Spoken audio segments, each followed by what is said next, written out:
Alors Kim, de quelle destination tu vas nous parler? Alors moi, je vais vous parler de la Guadeloupe. Pourquoi la Guadeloupe?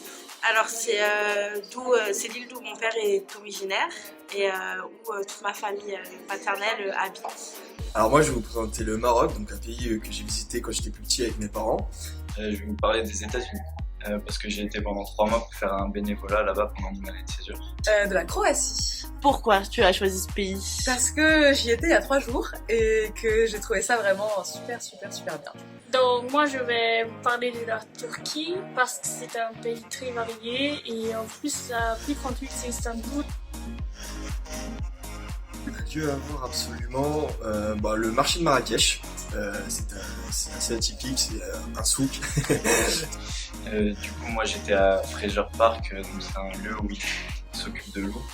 Les chutes du Carbet, voilà, c'est une petite forêt typique avec des fleuves d'eau et des chutes. Les lacs de Plitvička. Ce sont des lacs avec des belles cascades super grandes, magnifiques. Donc le lieu à visiter c'est leur symbole de la ville, c'est la mosquée Hagia Sophia.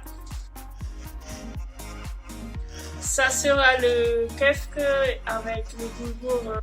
Un plat je dirais de mac and cheese que j'ai pu goûter là-bas.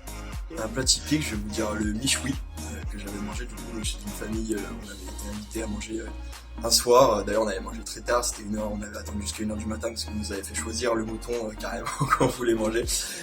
Du stručk, c'est un espèce de gratin très original. Oui, alors c'est les dombrés. C'est de la pâte, des boulettes de farine qu'on peut faire avec des haricots rouges. Et c'est très bon. Une boisson, le thé, le classique. Une boisson je dirais la bière Budweiser qui est leur bière classique là-bas. Le Cinnobol, donc c'est de la glace pillée avec du sirop. Le raki qui a un liqueur d'anis. Le gin chaud. Le musée le plus connu en Croatie, c'est le musée des relations bruit brisées, qui est un musée sur les relations qui ont mal terminé. C'est le plus connu et pourtant l'État veut pas le reconnaître parce que c'est un petit peu underground.